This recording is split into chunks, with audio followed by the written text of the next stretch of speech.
Chances are you're going to see an endless amount of videos of people flogging the Gt3 RS on track, setting lap times, doing drag races. There's nothing wrong with that. But we wanted to take our first opportunity behind the wheel and having access to the personnel and engineers who made this car to detail all the things that went into it that make it special. And not just the surface level things either. So we're going to spend a majority of this video in the shop with the help of Porsche to talk about how the aerodynamics work, what they did on the underbody, the suspension, all of that. And then we're going to take it for a short drive. And then of course, give you some of the sights and sounds of this car. But if you're someone that really loves a driver's car and engineering, this is the video for you. Mark, we're in California underneath the all-new 992 Gt3 Rs. We're at the Thermal Club at the GMG Global Motorsports Group, and they were kind enough to let us shoot our shop segment here. Yeah, and if you're looking to race a car or have a car set up here, these are the people that will do your Porsche right. You'll be a champion. Except you won't. No, I never am a champion. I'm stuck with you. So with that, what is the Gt3 RS? What does RS mean? RS means Rennsport. Essentially, they are taking the GT3, which is a car we know and love, and we've done a very long video on that, which will be a bit of an appetizer to this. They take that car and they make it faster. They make it more track focused. The GT3 is that road and track car that's supposed to be that 50-50 split. To be honest, this is really more of a dedicated track car. It's more of a track day car, yeah. Of course, skewed more for the track, but you can still drive it on the street. And one of the big things with the GT3 is, even though it's more than most people can handle, there's still that next level driver, the next person that wants even more. And instead of throwing more horsepower at this, that could make it, throw 1,000 horsepower at it. Instead of doing that, they've changed the Gt3 RS into more of an aero-aggressive vehicle, Jack. They've switched over from the Carrera body, which is on the GT3, to the turbo body for the Gt3 RS, which is the same body in white they use on the GT3 Cup car. And this gives them the ability to have a wider car. There's more cooling benefits to it. And with the 992 generation with double wishbone in the front, there's more tire they can throw at it as well. So mechanical grip and more aerodynamics or more downforce. Yes, so this is more than just a GT3 with a bigger wing. You're starting with an entirely different body. Essentially 90% of the body panels on this car are different. You have an entirely different front fascia, you have a different hood, you have the first time they put carbon doors on a GT3, you have different fenders, and obviously you have a lot of aero components as well. So let's start in the front, and before I talk about the active aero in the front of this vehicle, I have to talk about the center radiator. So you no longer get a trunk in this car. Instead, just like in an RSR race car, you get a centrally mounted radiator. They've gone away from the 3 radiator, 3 heat exchanger setup found on the Cup car and the standard GT3, and now you have one giant center radiator. And why did they do that, Jack? For packaging. So while there are some cooling benefits of this car, because they no longer have heat exchangers here and here, they've managed to fit 2 electromechanical motors that essentially act as flaps in the front of this vehicle, and they don't have fixed positions. They are infinitely adjustable to what the rear setup is doing as well. So in the front of this car, obviously you have these active motors in the front, and they are not hydraulically controlled. They're electronically controlled. They're about 4 kilograms each. Then you have all of the strakes underneath of this car as well, and you've seen strakes in things like our Z06 video. They help reduce the lift underneath the car and get the air away from the underbody of the car. So like in the past, they have louvers over the front fenders as well. What those louvers are supposed to do is pull air out from underneath the wheels and get them out of the car, which again helps reduce lift. If you look at the actual front wheels themselves, behind the front wheels, there's like these GT1 style cutouts, yeah, which help again extract the air from out underneath the wheels, and they're fed into basically what look like louvers on the side of the car that helps smooth out the airflow down the side of the body. This car is built around the idea of downforce and aero stability. Speaking of air once again and going back to the cooling setup, even the hot air that's leaving the radiator is being directed. So if you look at the roof of the car, the air is going over the hood that's being extracted out of the radiator and then directed down the sides of the car. So versus over the top of the vehicle, it's going along the windows, and there's these 2 little fins on the roof that stop the hot air that is coming out of the radiator from making it into the intake setup in the back of this vehicle. We'll talk about engine here in a second, or more than a couple seconds, because this car is unbelievably complicated. In the back of this vehicle, you have a giant wing. That wing is now roof level. It is controlled by a motor, a hydraulically controlled motor that also has electronics, obviously. 2 hydraulically controlled motors. Yes. And it allows the wing to have DRS, it's active aero. So not only is it adding aero stability when you're going through corners, it will also help slow down the vehicle. The aero on this vehicle is so aggressive with an air brake that at 124 miles an hour, which is pretty common speeds on the track, helps reduce braking distance by 2.5 meters. So the other thing to talk about, Jack, is this is clearly borrowing technology from race cars of different series. So they're kind of mixing and matching the best that they could possibly do with active aero, their downforce technology in terms of wind tunnel testing, and it's not trying to be a race car that you can go race in a series. Some of the stuff is not legal to do that, but they're trying to give you the best of both worlds for street and track, and it's incredible. The result of that work is something that is very, very hard to match at this price in a car like this. And they're balancing that downforce. Again, this downforce is active front and rear, and they're trying to maintain the balance. 70% of the downforce is coming from the rear, 30% of the downforce is coming from the front of this car. The other thing I want to talk about quickly, Mark, it's DRS. It's sort of the big story of this. What it is allowing you to do is to create a low aero mode. So this car is constantly monitoring what you are doing, which is no big surprise. That's how electromechanical systems work. And if you meet the necessary conditions, you can activate DRS on the steering wheel. So if you're past X throttle input and you're going at X speed, it'll reduce the total amount of drag on this car so you can accelerate harder and faster in the straights. It will not allow you to activate DRS willy-nilly in a corner where you suddenly have a lot of aero grip and then none and you spin off the track and crash. Yeah. This car has an absurd amount of adjustability, and that's the story behind this. Everything you can imagine if you're a car enthusiast that you traditionally would have to put the car up in jacks and fiddle with yourself, you can adjust now either electronically, and yes, some of the things are physical. So you want to walk through all the things you can adjust? Yeah, there's a lot. So the main point is, much like the GT3, you have adjustability of most of the setup underneath, well, almost all of it. You have caster, camber, toe, adjustable sway bars. And the big thing here that they wanted to add on the Gt3 RS is remote adjustability or satellite controls on the steering wheel, so you don't have to crawl under the car and screw with clicker settings. You also have threaded shock bodies here to corner balance it. But when you get on the interior, this is the highlight, right? Because they added on the GT3 adjustable drive modes on the steering wheel. Super simple. Now they've added additional settings. You can adjust the traction control system. You can adjust the compression and rebound of the shocks. You can also add the locking force on coast and under power. So these four, or basically all these settings, work together to create a car that is customized not only to your driving style, but also to the track that you're at. It's no longer just locked in for one. It gives you the ability to play a bit with all these systems to figure out how your driving style can connect with the car and make the driving experience much more special for you.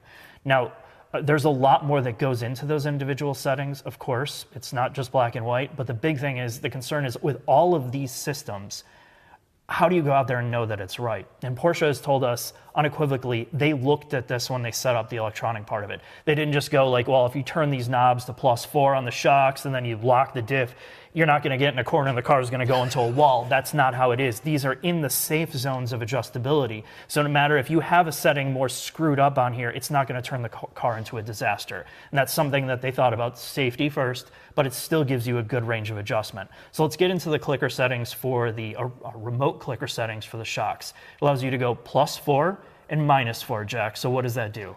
So you can independently adjust both front and rear compression and rebound. So for compression, it has a +4 setting and a -4 setting. And those clicks are not linear. Your 0 point is the starting point for that. So +4 in compression is a 100% higher compression ratio. It's 100% stiffer than it was at 0. If you go to -4, it's 40% softer than what it is at the 0 point. So it gives you that flexibility. If you have a bumpy track or you have a really flat track, you can change the characteristic of the vehicle. When it comes to rebound, you can also change, obviously, the rebound of the vehicle. So if you want a car that's a little bit more nervous, in the rear you want to get to move around a little bit, you can up those rates or vice versa. And then you get into the settings for the locking differential, or how the locking force on the differential, which it's not really zero, as Andreas Perninger told us. A differential never goes to 0% lock. There's always some mechanical drag on it, but it allows you the flexibility. That's really the point. All of this gives you a customized experience. So Mark, next topic is chassis changes, specifically suspension. Yes, you're dealing with a hell of a lot more downforce. Yes, that downforce is always balanced, 30-70. The electromechanical systems front and rear are working to keep that aero balance set there. Because you're working with so much more downforce, your braking setup, and that's one of the things you're immediately going to notice, is because of the downforce and the air brake. When you're coming into a braking zone at 124 miles an hour, it reduces the stopping distance by 2.5 meters. And because you're working with that more downforce pushing down on the car as well, you can deal with much more mechanical grip. You can take advantage of that. So the front and rear wheels have grown in width. The tire setups have grown as well. This car comes with an optional Cup 2R, but it comes standard on Cup 2s, and they went up by 20 millimeters. So the front is now 275, the rear went from a 315 to a 335. So you have more mechanical grip, you have more aero grip. The kinematics of the car have also changed. The control arms are much different. Now they are aero-based control arms, they're longer, and they're designed in a wind tunnel. So at high speeds, it will produce up to like 80 or 88 pounds of total downforce. And the arms themselves are longer, and the lower control arm ball joint is also lower, which helps further increase anti-dive of this car. So what they're trying to do again is to maintain that aero balance at all times. The spring rates have gone up substantially, as you're probably imagining. So in the front, they went from 100 newtons per millimeter to 160. And in the rear, they went up to 200.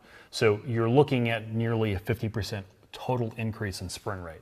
The rear sway bar is identical to what it used to be. Obviously, there's now a material change if you get Y-Sock, which we'll talk about here in a second.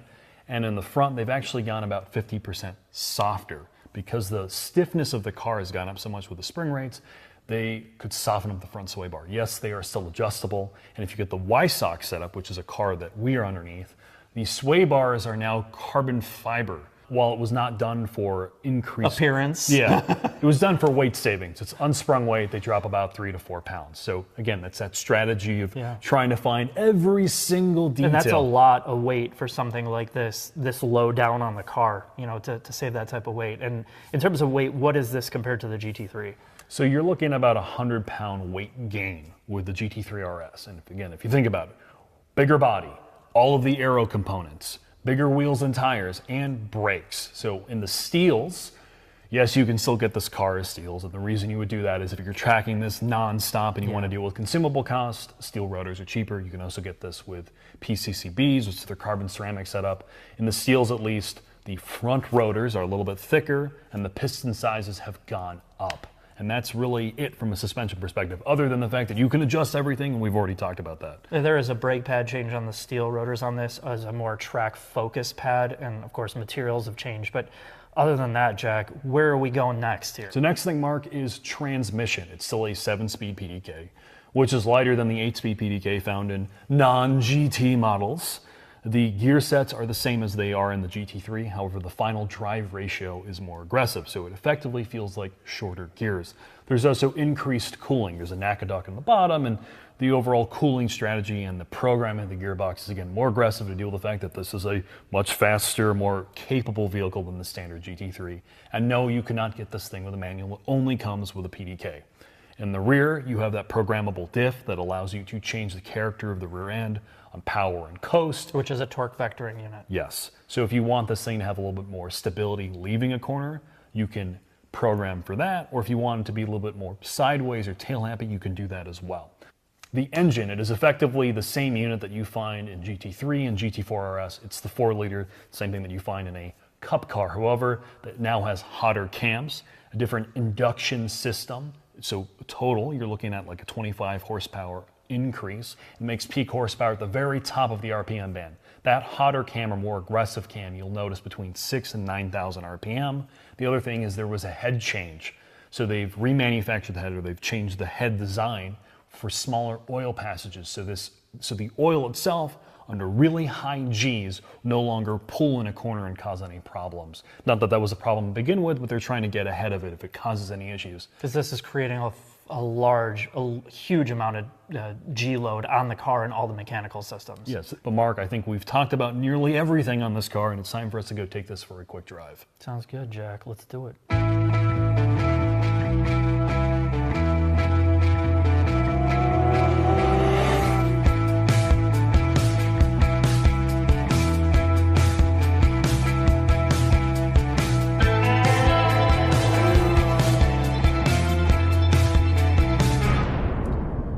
Mark, we're a thermal club in a Gt3 RS.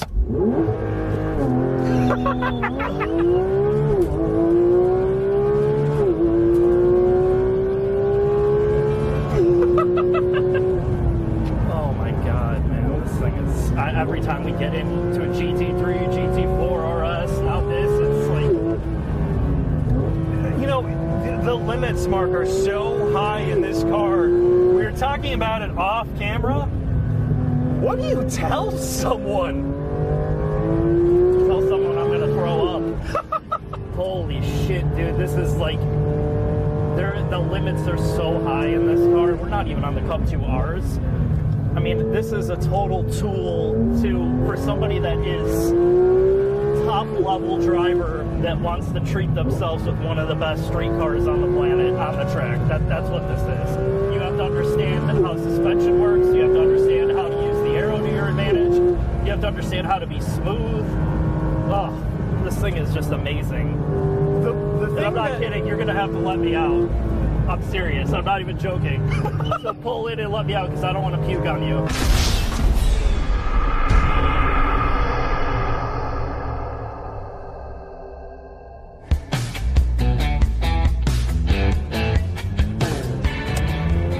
All right, so now that I've dropped Mark off because he's been horribly sick, we're gonna go talk through how this car drives. I'm behind Patrick Long, as we were earlier, who is about 5,000% better driver than I am, and we will see how this goes. The first thing I was gonna try to talk about is this car relies on both aero and mechanical grip balance. So as we're in this carousel, as I let on and off the throttle, the nose will tip in. The brakes, while they are not physically all that much larger than they used to be, yes, you're working with more tire, that's where you're gonna feel the aerodynamic grip. With or without DRS on, this car generates an unbelievable amount of downforce, which you definitely feel in the brake zones. We talked about it in the shop at 120 miles an hour compared to the GT3 that's in front of us. You're talking about a 2.5 meter reduction in stopping distance. This is a car that, while yes, the limits are unbelievably high, even at my, let's call it, lack of driving aptitude, you can explore what this car has to offer, which is, as I said in the beginning of this with Mark, if you don't like the way this car drives, something is physically wrong with you. Because it's unbelievable. Oh my God. In the transitions is definitely where you notice how much physical grip this car has. Here in the S's, a little bit of a lift, get the nose to come in. There's just so much stability to this car. Very few of us are ever going to get to experience the way a car like this drives and what it has to offer, but I don't have a whole lot else to talk about, so just listen to this thing rip.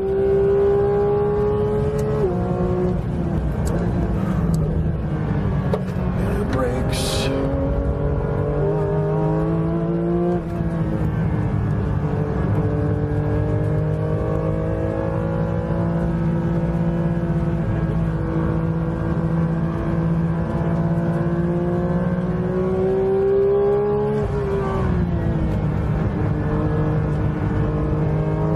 The gearbox in this car, PDK 7-speed, shorter ratios. As we always talk about, no one does automatics better than this. The programming's imperceptible. You can shift mid-corner, doesn't upset the car. Brake pedal offers real feedback, and all the noises you hear in this car are organic. They're real. They're not played through speakers. The rear steer is helping getting the car to turn into corners.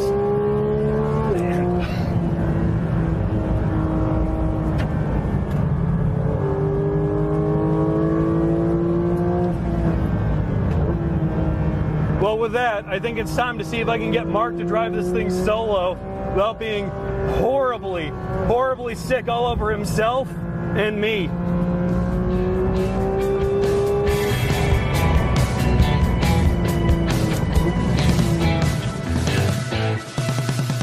Now, this is one of those rare cases where it was a lost opportunity for me personally. I had an ear infection and a sinus infection, and my time behind the wheel was very limited without getting sick, even with me driving. But I got to ride with Patrick Long. I got to see Jorg drive this car, and of course, sitting with Jack. And I think the big takeaway from this, and I'm just going to be very unscripted about how I feel about this car. We sat down at dinner with their test drivers and our PR reps from Porsche who are very knowledgeable. And the first thing I said is, why are we here? You know, what is it that you're going to learn from us as people that are making videos or journalists that you don't already know? And of course, you know, they're going to downplay it. You know, like there's always something to learn. But the fact is, Porsche, at least in this type of car, the GT3 RS, they have access to some of the top-level engineers. They have the top-level drivers that are developing this. And it's not just like a sideshow, like, let's just get it out. These are people that have spent a majority of their life working up to this point. The amount of knowledge that they've amassed to build a car like this, a driver's car like this, is something they wanted to do. It wasn't like, oh, what really does our customer like? No, they wanted to make this car faster for themselves first. They may not say it, but that's what it is, and that's why it oozes so much passion. So there's not a hell of a lot that we can say. It doesn't matter who you are that we could say, that you could say, oh, why didn't they do this or why didn't they do that? I really can't think of anything. And most of the time you'll see me, my biggest complaint about Porsche is the value stuff. Why don't they have X, Y, and Z feature? But that's not this car. The GT3 RS is that evolution of a GT3. But what I will say about it is it's the peak of this generation. Like, it literally has hit the ceiling of what you can do with a naturally aspirated engine of this era with all the regulations and all of that. Mastering the electromechanical systems that take that horsepower, the aerodynamics, and all the science behind making a car fast without just throwing horsepower at it and still giving you a connected driving experience. It's like the cars we talked about of previous generations, like the LFA, the Carrera GT, the NSX, the original NSX. We look back on those cars and we think, how the hell did they do it? In fact, we had the opportunity to talk to the original NSX engineers that are retired about how was it working and how did you, working on that car, and how did you get it to feel like it does? And their straight answer was, it was just kind of like, that's what they knew how to do great. That was what they did best, is trying to make use of tire technology and suspension and all of the kinematics without having any of the software and development tools of today. And now we fast forward to where the GT3 RS is, and this is the peak of this generation. It's a car we're gonna look back at in 15 and 20 years when everything's EV drivetrains, 1,000 or 1,500 horsepower, and we're gonna think, wow, the GT3 RS feels slow, but then you get into it again and you're gonna be like, how the hell did they do this? How did they connect people with the car where you have an emotional experience? And that's what this car is, and I know it just sitting behind the wheel and for 5 minutes that it's that special. Now, of course, it's limited for those very few people that can afford it.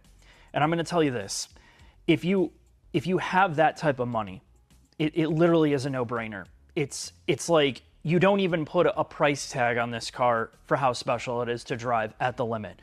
You're going to buy it without question. You're going to take it to the track maybe a handful of times and really get connected with it. You're going to bond with it instantly and think this is one of the best cars I ever drove. And you're going to look at it in your garage and you're like, I do not ever want to get rid of this car because there's not going to be anything else like it, or very few cars like it of this generation. That's what it is. And, you know, we can sit there and show the numbers and like, oh, look how the quarter mile is and look what the lap time, none of that matters. And I'm telling you, this is the problem with the last generation cars where all the magazines got so hung up on the numbers that people dismissed some of these special cars. And now we're like raving about them years later. This car is about feeling. And that is why you buy it. And that's where I'm going to leave it. Thanks for watching. I'll see you next video.